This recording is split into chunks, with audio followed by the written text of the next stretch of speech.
evening. How you doing? It's Wayne. I'm the Rogue Adventurer. How is everyone? I hope you all had a great Christmas and a Boxing Day and are enjoying yourself on today's bank holiday. Is anybody on? Who's there?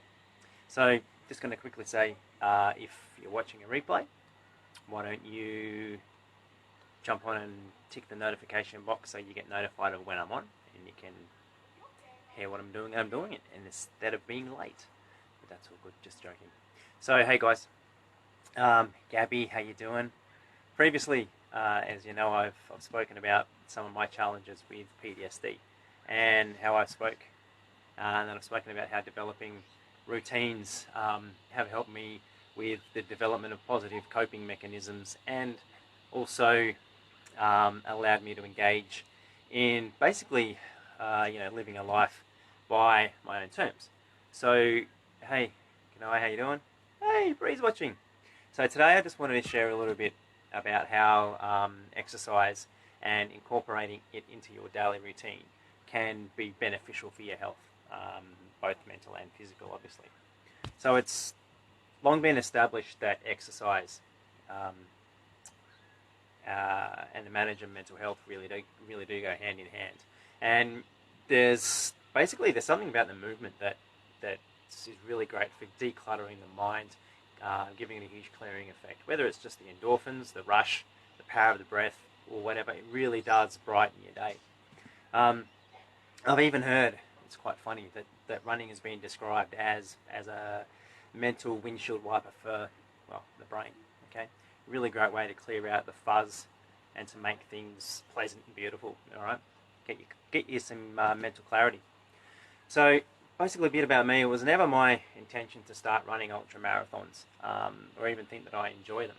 But basically, it was one of those things that happened, and I started enjoying them. Then I just became a running junkie, and the physical and the mental challenges they actually became what were the attraction for me.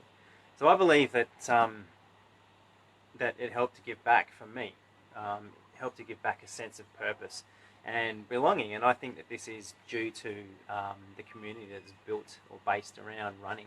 It's such an amazing thing, and Gabby, if you're still watching, will understand that being, say for example, 6-inch a couple of weekends ago, it was such an amazing feeling, having so many people there, all with the same purpose, all committed to doing the same thing.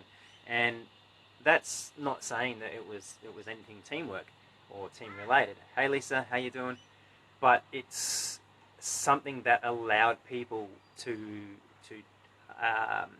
actively partake in something where there was a lot of people trying to achieve the same aim. Now, I'm not saying that everyone needs to go so far as I have in wanting to run long distances, but developing a routine of regular exercise helps in so many ways. Now, research has suggested that regular exercise may be more effective for the treatment of mild depression than antidepressants. Exercise boosts levels of chemicals called serotonin and dopamine in the brain, which lift your mood. Stephen, how you doing, buddy?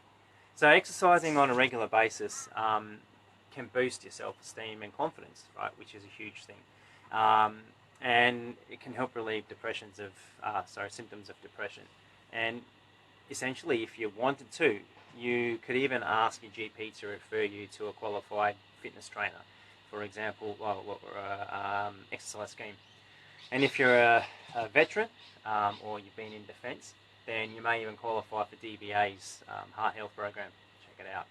There's a link in the caption for the video for the DVA Heart Health, and there's also a link to an article that talks about the benefits of exercise and mental health. So basically, just the act of getting outside with friends and talking while exercising is hugely therapeutic. It's a great way to verbalize your thoughts. It gets all the stuff that's in there out, and while you're distracted by the running and trying to breathe, you're actually more likely to open up and just talk, which is a hugely important thing, because we're not focused on trying to control our thoughts, we're too focused on running.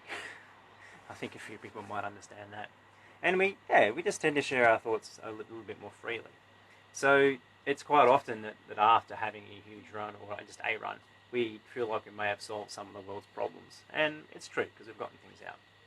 Exercise does have a proven record as a remedy for anxiety and stress. And as I've said, it may even be effective as a treatment of mild depression than antidepressants. So it doesn't mean you have to go running with friends.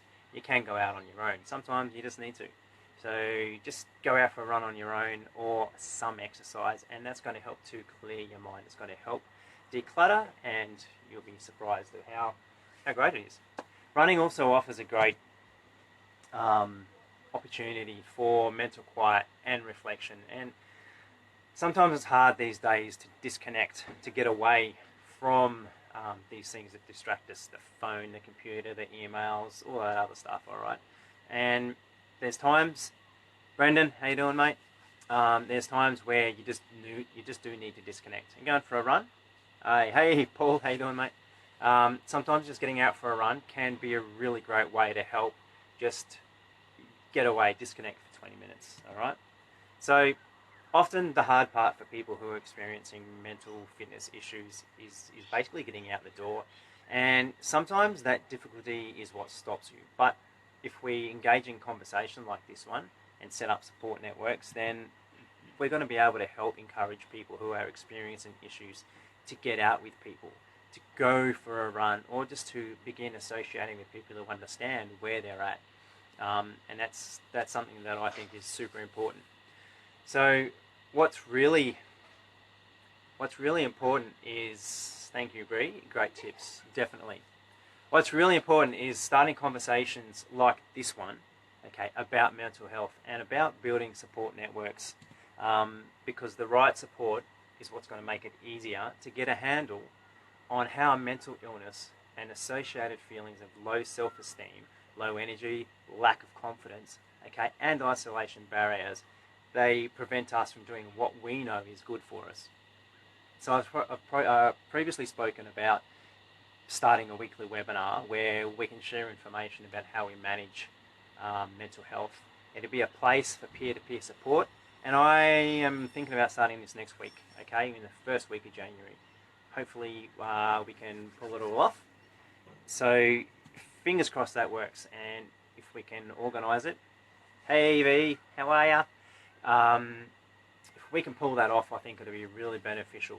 And I'd love to get guests on who will talk about things that they've done with establishing their own routines, the way that they've managed their own mental health issues, the way that they've dealt with, the diagnosis, the way that they've dealt with the difficulties. Anyway, so I think that'll be beneficial for everyone. Next week, hopefully, first week of January, we'll see what happens. I'd also like to invite everybody to take a look at one of the other links in the description. Basically, it's talking about a retreat that I've set up with a friend of mine, Inga Hart, and it's a place that people, or veterans, current or ex-serving military, and emergency service personnel can potentially go to learn and develop skills in a small group environment where they will be able to connect with people who are going through similar experiences. So anyway, captions in the links. So guys, thanks for watching. Remember that in order for us to grow and learn, we must take on challenges that radically expand our sense of what is truly possible. Thanks for watching, guys. Take care, keep going places and keep running races. I'm Wayne, the Rogue Adventurer. Peace out.